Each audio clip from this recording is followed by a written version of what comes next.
Welcome to another episode of MENable Matters with me, Steve Whitten. My guest on this episode is a young lady that actually I only connected with a week or so ago on LinkedIn, and we had a bit of a chat. I was actually really moved by an article that she had published as part of her work with the 30% Club, which I'll let her tell you a little bit more about and the work that they do in the automotive industry. We had a chat, and she very, very quickly and willingly came on board as an ambassador for MENable. And she's also going to be training to be a talking therapist. So we've got lots to talk about. And I am, of course, talking about Fiona Duffy. Fiona, how are you? Really well, thank you. Thanks for having me. Oh, you're more than welcome. So in good old MENable Matters style, if you could just tell us who you are, where you're from and what you do, that'd be amazing. Yeah, so I'm Fiona. I live in Penistone, so just between Sheffield and Barnsley. Mm-hmm. At the moment, and for the last couple of months, I've been working for DM Keith Motor Group. We are setting up a new central digital sales team to cover the whole group of 10 sites. Really sort of exciting time, lots of change going on within that. I came previously from a couple of years working for CarWow, and then other Skoda dealerships before that.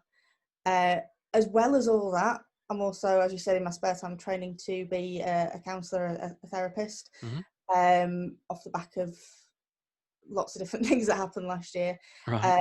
with long-term hope to specialise in working with people in our industry. Yeah, yeah. Okay. So it's a proper good match then, that when we spoke Oh, a yeah, week or so ago, with what you're doing and what we're aiming to achieve through MENable, the whole thing kind of comes together yeah, really well, doesn't it? So no, tell us absolutely. a bit more. I mentioned the article that you had published. Forgive me, it's a week or so since I've read that. So just tell us a bit more about how that came about Yeah. and what was in that. So July time, I published a blog. At the moment, I'm still going through all my training, and one of the courses that will lead me to qualification has been postponed until next year. Hmm. So in the meantime, I thought I will put myself out there. There's, even though I can't treat people, there's a lot of advice that I can give, stuff that I've learned from my own experiences, things about my training, and hopefully get a little bit of a following through that until I can actually treat clients. And so I published that, and Victoria from the 30% Club got in touch. Now, I've worked with them before. They have the stated aim to, by 2030, have 30% of automotive leadership positions filled by women. Which obviously, as a woman, something that's quite important to me. They do a lot of outreach, a lot of work with schools, encouraging young girls, teenagers to actually consider automotive as an industry. Mm-hmm. And last year I did a talk for them at a school up in Wakefield. So I had that connection with them already. And then when Victoria got in touch after she'd seen my blog, asked me if they could interview me because it was coming up to World Mental Health Awareness Day. And obviously what I'm doing doesn't just affect men or women in the industry. Mm-hmm. And it's a good way of building some sort of awareness there as well. So it was a bit similar to what we're talking about today, who I am, what I'm doing, what the plans are. Yeah. And that got published on their Inspiring Automotive Women page on their website.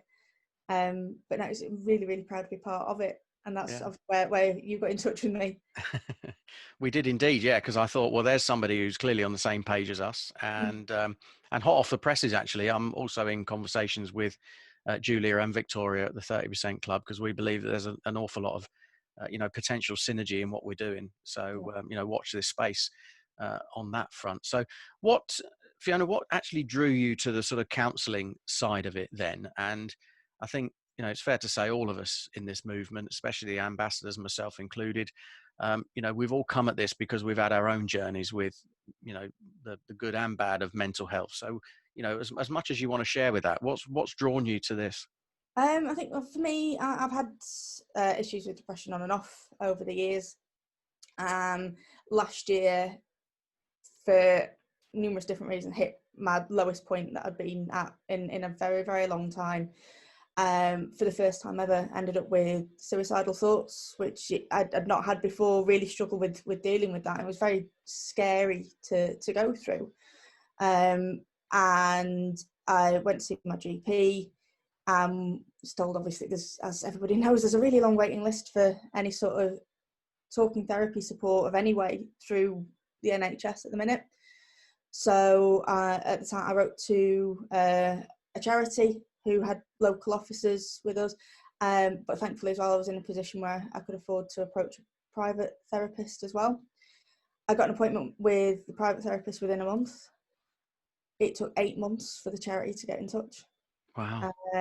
Which is scary. The lack of support that is out there, even for people, which at the stage I was at last year, desperately needed that help. Not everybody's in the position that I was in to be able to go out and pay for something. So I had, with the support of my therapist and my GP, improved massively. One thing I'm really open about is I'm still seeing her. I still see the GP, because it's not something that goes away overnight. But from that, realise actually there's probably quite a lot that I can do as well with the experiences that I've had. And with talking with my therapist, sort of like how we'd think about what my ideal client would look like, which is a bit of a businessy way to put things, but the people I want to work with, and it's people like me. And why not focus in the industry that I do love, people that I like working with, that you see around you all the time. So it made a lot of sense to focus there, because who better to provide some advice than somebody that's been through it Someone themselves. who's been there. Yeah. Yeah, No, I agree. Totally agree. And it's, it's that I read into your article. And then when we spoke, it was fairly evident that we're all on the same page in that respect. absolutely. From your time in the motor industry so far, I mean, what do you see are the issues along the lines of what you've just described? And, how big is the problem, do you think? Partly, I think it's, and this is something we discussed when we spoke before, it's very much cultural. I think it's quite a macho environment. Right. Yeah. It's not just, and I mean that not in a, obviously I've mentioned the 30% club, I'm not talking about any sort of sexist issues there. It's just that environment where nobody wants to show any weakness. We're all, especially in sales, we're all in competition with each other. Mm-hmm. So if you show anything that could detract from that, it's sort of that you feel like you're sort of exposed a little bit. We're all under pressure with targets, any level in the business, and that's from manufacturers or people in used cars, or even third party suppliers, having worked with one of those as well. It's when you're so target driven, you're almost afraid to take any time for yourself, because you don't want to miss out on a potential sale or a target or something like that. I know last year I took one sick day in all that time, which partly from my perspective, I didn't want to be sat at home on my own, so I wanted to still have people around. But from the other way of looking at things, would my recovery have been quicker had I felt like I could take that time? I don't know. Well, I was just going to say that's amazing, actually, isn't it? To think that the culture of the business you were in meant that you only felt you could take one day off, and yet a few minutes ago you were talking about this journey having got you to the place of suicidal thoughts. You put those two things together and there's a complete mismatch in my book. Absolutely. Yeah, and that was with a company who are very supportive in terms of providing mental health awareness. Yeah. They do provide in business support for people that work for them. Not, well, for me, I was field based, so it wasn't as easy to access for a company that was based in London. But so it wasn't necessarily the culture of that business that led me to not wanting the time off, but it's that ingrained, I'm a salesperson, I don't want to miss out on this. Yeah, that's a good point, actually. I mean, it is fair to say that there are, it seems like, we have a dig at businesses, and we're not. And I know the business that you're referring to are very inclusive. They're very progressive in the way they think. They have a much younger mindset. Absolutely. I mean, they're a disruptor and challenge cultures across the industry anyway, just in terms of what they do. Yeah. But that's interesting, isn't it? That you as an individual felt that the culture of the industry you were in meant that you had to suppress and repress what was going on for you and not take a time off. No, definitely. Yeah, and you don't want to miss out on that next opportunity, because if Yeah, I have to lay off, what's gonna go past? What am I gonna miss? yeah, yeah. Um, which is it's something that in the department that I'm in now, we've got the benefit of, at the moment there's two of us doing the job, but we do split everything that we do. Mm, So it's not a case of that individual commission or things like that. So at the moment, we know that if one of us does either want or need a day off, mm. that there isn't that fear of missing out that you get in so many places. So we're doing our little bit in that perspective to try and take away from that part of the culture.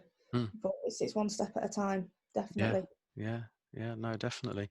Mhm. So you were then drawn to sort of studying the therapy side of it yourself, Yeah, and you are about to embark on a course of that in the new year, is that right? yes, that's right. Yeah, it should have started in September, but Hmm. then Something got in the way.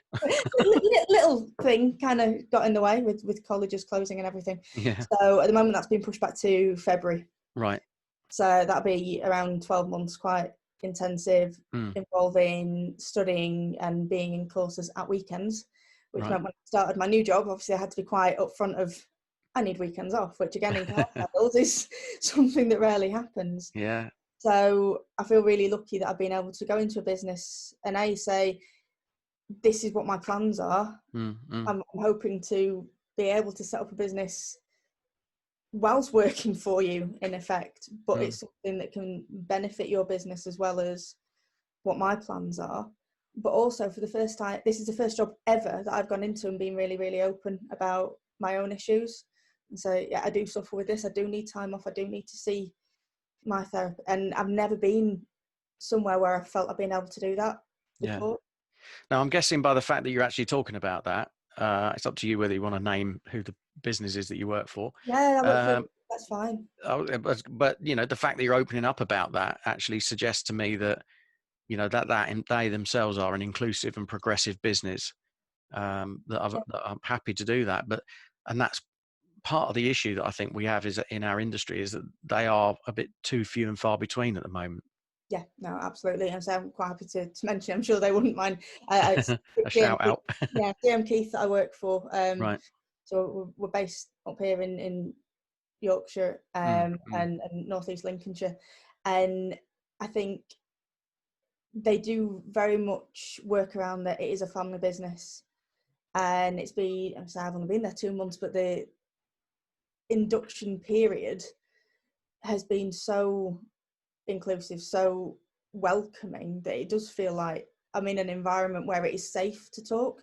mm, mm, And I think that that's such a big thing, is feeling like if you say something to someone, that you're not going to get knocked back, and you're not going to get ridiculed for it, or that sort of stigma that's been around mental health before. mm, mm. I mean, part of it I think as well is because I've obviously the last few weeks I've been very open about talking about what I'm doing. Yeah. So my colleagues have seen things on LinkedIn, on Facebook, on Instagram where I'm a bit incessant at the moment, but they're coming to me and they're talking about it as well. Wow. Yeah. And it's starting that very small culture shift, and it's the baby steps that we need Mm, to mm, make it acceptable to talk about. If you've got one or two people saying, yeah, this is my experience, yeah, it's been utterly dreadful at times, but things are improving because I've been in a place where I can ask for help, then hopefully that will, if someone is thinking, oh, well, maybe I could do with some assistance, that will make them think that, well, maybe it's not a dreadful thing to say, I've got an issue, or please help me. And yeah. I'm a big believer in, hopefully we can get to the stage at one point that we'll be looking at preventative treatment, rather than, at the moment, mental health care in the UK is very much reactive. Yeah. Yeah. It has to wait until you're at a really, really low ebb before people either feel like they can reach out for help or they have to. Well, I think we've definitely defined through MENable that what we're about is awareness, education, and prevention.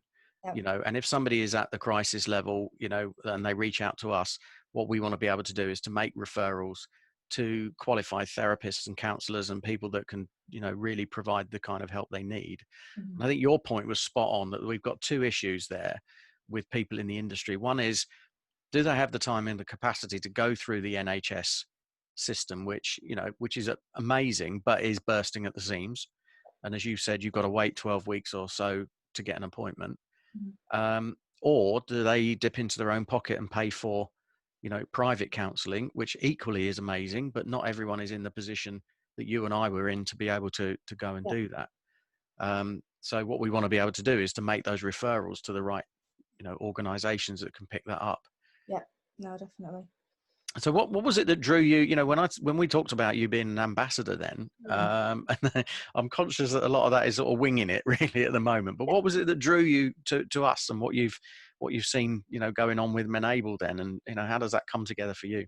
I think because it is focused within automotive, Mm-hmm. and there's a lot of very generalist information out there.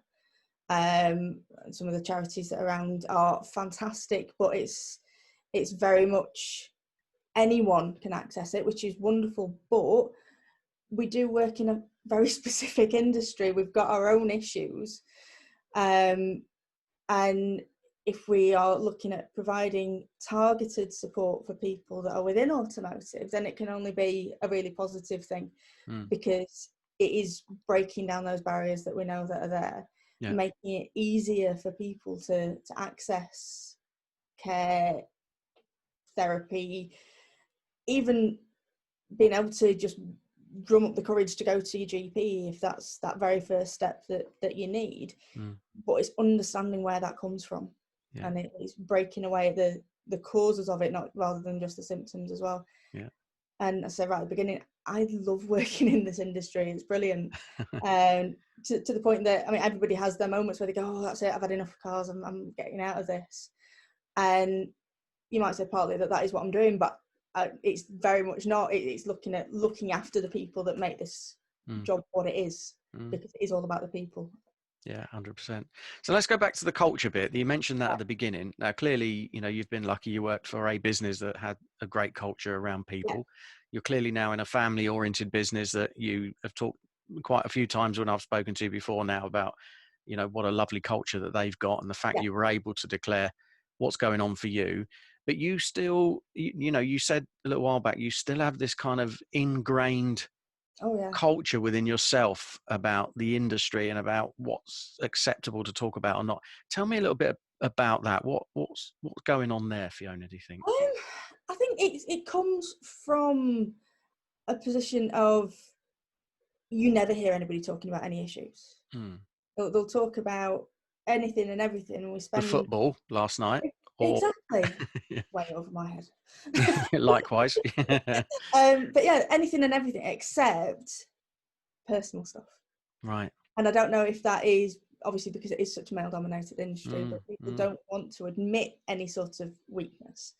Obviously, we've got a reputation, for want of a better word, of being somewhere where the banter can occasionally go too far, or it's not a very inclusive environment for anybody that comes from outside. And although that is changing, that there's still strands of that, and I think it goes hand in hand with the stereotypical I'm a car salesperson, are you having it today or not kind of mindset of everything's very driven, it's very based around just the money at the end of the day. And I think part of the way that that's going is obviously we're becoming much more customer service orientated industry, so that will help lessen that as we get more focus on the people rather than just the profit. And both can go hand in hand, but having worked in some environments where it's you go out, you do this, I'm not taking any excuses. Why have they gone? Why have they not had that? Why has that person said that to you? It's often a place where you don't want to sort of deviate from the norms. Because if I do that, if I say something that's different, or if I try and approach that's different, oh, well, we've always done it this way. This is what worked. It's always worked like this. So why would you question that? And I think that's from the businesses that I've been in more recently, where they're challenging that norm. That's where we can start to make the change with everything that we're doing, and just make it a positive experience for everyone that's involved. And what about, what's the effect, do you think, on, I don't want to date this particular podcast, but we are in the middle of a pandemic, Yeah. second time round by the looks of it, Mhm. heading into the winter, of course, and, the pressures are going to be back again, aren't they? And maybe even more so. And mental health is now being talked about prolifically everywhere. Mhm. So, given what you've just described there, that kind of pressurized sales type of culture, not quite so harsh in the environment you're in, but that we do know there are other Yeah. businesses where it is still as it was 20, 30 years ago. Yeah. What do you think is going to be the fallout of that over the coming months or years, I with think the that the fear pandemic in is, tow as well? obviously we've got a decreased footfall at the moment. Hmm. Sales are still strong in some areas, but I think especially over the recent weeks, we've seen that start to decline a little bit again as restrictions have started to come back in. We've got people who are working really, really long hours, as we all do. But on top of that, we've still got the pressures from the people to hit all these targets.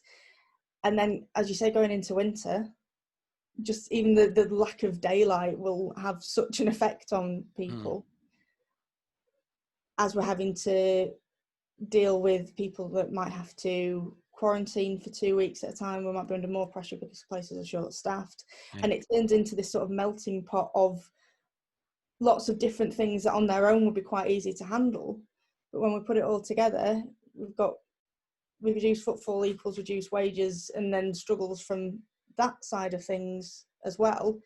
This is where the support is going to be needed more than anything, because people are going to be worried about, how am I going to get my family through Christmas? Hmm. What's going to Hmm. happen next year? Is this going to carry on? Because it's already gone on for a lot longer than any of us thought it would do at the beginning, when it was it's just a 3-week lockdown and everything will be Yeah. fine. All be Uh, over by June. exactly. And now people are talking about what's happening coming up to Christmas already, Yeah. Yeah. to use a dreaded C word. Yeah. But it is a genuine worry in a lot of people's minds. Hmm. And so that, if you're in that kind of environment where it is just, if you're not selling enough, you're not good enough, Hmm. that can add so much pressure. And a lot of this won't take into account the outside environment, because that's not the way we look at things, because we've never looked at things like that, because we've never had to do that before. Yeah. Yeah. And you're absolutely right. And that's also not taking into account the stuff that people have got going on personally. Exactly. And one of the things that we're on a bit of a mission to do is to help managers and leaders have a much better grasp of emotional intelligence and Yeah. the ability to empathize and talk to people on their level about what's going on in their life. Yeah. Because we don't see too many, enough examples of that happening, No, no, you know, not. kind of day to day. So talking therapies, tell us a little bit more about that then, and again, why you were drawn that way rather than say some of the other things that you could have trained in. What was it about that you? I think going back to sort of what I want to do is look after people like me, Mm. is that this sort of therapy is working for me, Hmm. and has made such a massive difference. And there's lots and lots of different kinds of therapy, and I won't profess to be an expert on, well, particularly any of them at the minute, but the route that I want to go down is very much a person-centered way of dealing with things, and it is putting the the person who is suffering at the center of it all. And it's almost a coaching kind of technique, and having someone that you can go to who is completely neutral, who you can just open up to totally. There's not even necessarily a medical side to it, so you're not looking at, well, perhaps medicating or anything like that, and it's not your family or your friends or anybody who you might worry would judge, because everything is about not having any judgment, and seeing that this person in front of you is someone who has potential to do anything, and helping that person to see that in themselves, and using different techniques to help you deal with the day to day. So that crisis technique of, right, how am I going to slow down, control my breathing, get through this next 10 minutes, next hour, next day, right up to techniques for getting through everything that you're wanting to plan. If you'd have told me 12 months ago that we'd be having a conversation about me planning potentially a business in 3, 4, 5 years' time, I wouldn't have believed you, because at that point I couldn't see more than 2 weeks in front. Right. Yeah. And it's about sort of coaching that out of people as well. And it's a very safe, protective environment. Yeah. But I think, like, for me, having that knowledge of where people are coming from and what could potentially be causing those issues, and centering around automotive, that's why I want to do it, because it is that extra understanding that someone coming from outside wouldn't necessarily understand as much. Yeah. No, I totally get that, and I think you're right. The empathy that you get from having worked in the industry means that you get it. Someone's describing their job or their day to day, and you kind of understand. So that puts you on an immediate level of empathy, I guess, and getting them to talk. 'Cause I mean, what I've learned through my journey and the people that I've spoken to is that a lot of what's going on in terms of the stressors and the contributors to our poor mental health is when I say in the mind, I don't mean to dismiss it in any way. Mm. It is our mind working on us, if you like. Yeah. And it is, I'm taking from what you're saying that actually this has the opportunity of sort of turning that around and putting us in control of, thinking, oh, that thought's popped into my head. It doesn't necessarily mean this. Exactly. Yeah. And Yeah. it is recognizing that. I mean, one of the techniques I was taught was about your inner critic, and that little voice that's in the back of your mind that tells you that you're not good enough, or why you're doing that, there's no point in doing that. And it's seeing that as maybe a separate entity. I mean, it was suggested that I give mine a name, which I won't share on this. So you can tell that person, that inner critic, to get lost when they start getting at you, because it's not you, it's that warped thinking inside your own mind that's making you feel like that. And it's exactly that. It's that, to use a phrase that a trainer used with us recently, it's that stinking thinking that bring you down in terms of not just yourself, but then have an effect on your job and your sales and everything. And if we can start right from day one of saying, okay, well, how are you going to deal with that? How do you get rid of that little negative ghost sat on your shoulder? It won't just make you feel better in yourself, but it can have such a massive effect on everything that we're doing. Because the mind is great, isn't it? At taking a thought and making it mean something. And there are many examples, and I'm taking from what you're saying that talking people through that, getting them to talk through that, they realize themselves that, oh, this thing that happened to me 20 years ago, however small it might seem in the big scheme of things, has actually, my mind has powered that all out of control and made it actually mean something that it didn't mean. And then that's had a knock-on effect, in other areas as well. No, 100%. Yeah, excellent. All right, good. Well, so you're embarking on your journey in the new year. Yep. To learn and train on this new area. Yes. But in the meantime, obviously, as an ambassador of MENable, I mean, what's on the agenda for you to sort of spread the word around what we're doing? Do you think, in terms of working in a dealership as well? Keep doing what I'm doing and just talking, making people know that it's all right to discuss this. Yeah. And it's not just you should do this because it's a good thing to do, but I've been there. We all know people that have been there. Yeah. And we can make it easier to deal with. And one of the ways I look at it is, if we can make this as easy to talk about as discussing that you've had a cold, or have you had your 5 a day at all in the last 3 weeks. If we can get it that normal, then that's exactly what MENable are wanting to do.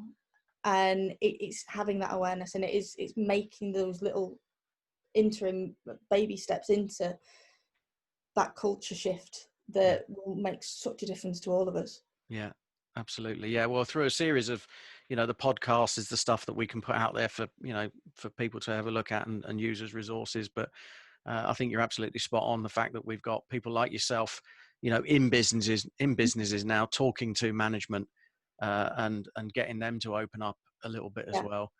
And I'm hearing stories of now already, very senior people reaching out to their leaders and going, actually, this story resonates with me because I've been through something similar. And on the face of it, our industry wouldn't have thought that of people that are in very senior positions. But No, none of us are immune to this. no, And not at all. in fact, somebody said last week, we all have mental health, don't we? It's just as we all have physical health. Exactly. Some of us are just sort of in more control of it than others. So yeah, Yeah. nice one. Good. Well, I mean, I can, it's a pleasure having you on board the MENable movement, Fiona. And I know that, like everyone else, your mindset is about paying it forward. Yes. You're not in this for the rewards and the, when I say that, I mean the financial rewards. I Yeah. mean, you are in it for the rewards of speaking to people and knowing that it's going to make a difference. So Yeah. Yeah. yeah, All about the people. yeah. Brilliant. Okay, well, that's fantastic. So just before we go, any quick sort of hints or tips, from what you've experienced or what you know of what you're going into? Definitely give that inner critic a name. That little Oh, voice in the wow. back of your mind, give them a name. Yeah. When they start getting at you, Hmm. tell them to do one. They can Hmm. get lost. That is not the truth. Yeah. Yeah. Don't Love that. believe everything that you think. Yeah. Yeah. But that's been the biggest thing for me, I think. Yeah. Fantastic. Okay. So give your inner voice a name, give your inner critic a little nickname, and Yeah. you can flick it off your shoulder if you need to. Yeah. Brilliant. Love that. Okay. Fiona Duffy, thank you so much for joining us on MENable Matters. Thank you. And hope you've enjoyed that as well. And we will definitely have you back on as you start progressing through your learning journey to become a therapist. But in the meantime, great to have you on board, and thank you very much. Thank you.